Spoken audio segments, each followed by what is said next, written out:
Svätá cirkev učí, že do neba sa dostať človek môže, to znamená spasiť sa človek môže jedine s Kristom, v Kristovi a skrze Krista. No a to je práve v Božej Eucharistii, ktorú ustanovil na kríži, keď zomrel za celé ľudstvo, za hriechy celého ľudstva od začiatku sveta až do konca sveta. Vtedy ustanovil Božiu Eucharistiu, ktorá sa nám sprítomňuje, ju dostávame k dispozícii na každej službe Božej, na každej omši. Vo Svetom písme v Evanjeliu od svätého Jána Isus Kristus hovorí, že nikto nevystúpil na nebesia, len ten, ktorý zostúpil z nebies. Teda Syn človeka. Nik nevystúpil do neba, jedine ten, čo zostúpil z neba, Syn človeka. No ako to rozumieť? Že nikto nevystúpil na nebesia, len ten, ktorý zostúpil, Syn človeka.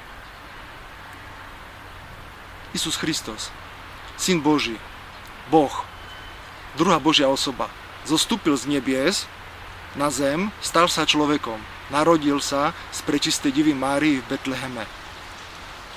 On zostúpil z nebies na zem. A potom, keď bol ukrižovaný a stal z mŕtvych, po 40 dňoch vystúpil na nebesia a sedí po pravici Boha Otca. To znamená, že zhora prišiel z hora Isus Kristus, prišiel a potom odišiel. No a toto je toto, čo povedal. No a teraz nikto nemôže sa dostať hore, len ten, ktorý prišiel z hora. Isus Kristus. A toto je, že sa nikto nemôže spasiť len s Kristom, v Kristovi a skrze Isusa Krista. A to je v Božej Eucharistii. Že ideme na sväté prijímanie, na sväté príčastie. Že zjeme skutočné telo Kristovo a skutočnú krv Isusa Krista a staneme sa s ním jedno. Lebo sa toto telo a krv, ten chlieb a víno, ktoré sa nám javí, sa rozloží v nás, stane sa našou súčasťou. No a v ňom, keď sme takto jedno s ním, aby sme zomreli, tak sa dostaneme do neba. Ináč sa do neba nikto nemôže dostať. Ináč sa spasiť nikto nemôže. Samozrejme, že by človek išiel na sväté prijímanie, na sväté pričastie, tak nesmie mať ťažký hriech. Lebo keby išiel s ťažkým hriechom na sväté pričastie, tak má ďalší ťažký hriech, svätokradežný. Lebo by prijal živého Isusa Krista a keďže on v ňom je diabol, má ťažký hriech, napríklad hriech nečistoty, veľmi častý, tak tým pádom, keby prijal toho živého Isusa Krista, tak hneď by ho zabil, hneď by ho ukrižoval, aby mal ďalší ťažký hriech. Lebo by ho zabil, lebo nemôže byť v človeku i diabol, i Boh. A preto sa treba ísť vyspovedať a tak ísť na sväté pričastie, na sväté prijímanie. A potom, toto je práve, dá sa to prirovnať, že Isus Kristus je pre nás výťahom. Výťah z najvyššieho poschodia z neba prišiel na zem a my musíme nastúpiť do výťahu. Musíme sa stať jedno s Isusom Kristom Božej Eucharistii a potom, keď príde čas a zomrieme, skončí nám tento pozemský život, tá pozemská skúška a dobre obstojíme v tej skúške a sme jedno s Isusom Kristom, tak potom spolu s Isusom Kristom v tom výťahu, v ňom, tak sa dostaneme do neba. Naša duša sa dostane do neba. A po konci sveta, keď bude všeobecné vzkriesenie z mŕtvych, tak sa znovu spojí tá duša s telom a budeme s telom v Kristovi, s Kristom v nebi. Prečo nikto nemôže vystúpiť do neba? Pôvodný plán Boží nebol taký, že by nikto nevystúpil do neba. Pôvodne Adam a Eva mali sa dostať do neba, lenže Adam a Eva zhrešili prvorodným hriechom.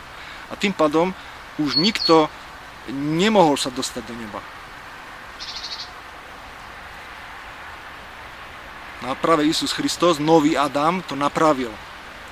Že sa stal človekom, zomrel za nás, ustanovil Božiu Eucharistiu a skrze Krista v Božej Eucharistii, v Kristovi sa môžeme spasiť a do neba dostať. A preto Svätá cirkev predpisuje, Lateránsky všeobecný ekumenický koncil predpisuje, že tu už je 800 rokov skoro, že jednoducho každý kresťan musí ísť na sväté príjmanie, na sväté pričastie a samozrejme predtým na svätú spoveď aspoň raz do roka. To je ten minimum nastúpenia do výťahu.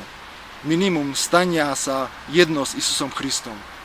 No a lenže to nestačí. Dobre vieme, jak robíme ťažké hriechy a tak ďalej. No a dobre, na Páschu, na Veľkdeň človek sa išiel vyspovedať, išiel na sväté príjmanie, na sväté pričastie, no a potom o týždeň zhrešil ťažkým hriechom, no a potom zvyšok roka žije v ťažkom hriechu. No tak jaká pravdepodobnosť je, že dostane sa do neba, keď len týždeň do roka žije v milosti posvedzujúcej, žije jedno s Isusom Kristom a všetky zvyšné týždne v roku s diablom. Preto múdri ľudia sa spovedajú vtedy, keď treba. Keď majú ťažký hriech, tak sa idú rýchlo vyspovedať a hneď idú na sväté príjmanie, na sväté pričastie, aby boli nastúpení do toho výťahu, aby boli jedno s Isusom Kristom, že by, keď Boh určí, že už ideš na druhý svet, takže by pošli dobre na druhý svet, že by sa dostali do neba. Isus Kristus je jediným výťahom do neba.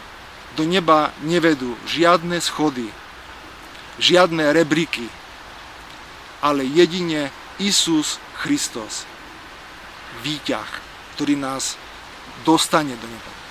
Isus Kristus neustanovil Eucharistiu, že by sme sa jej klaňali, že by sme ju adorovali, ale že by sme ju jedli.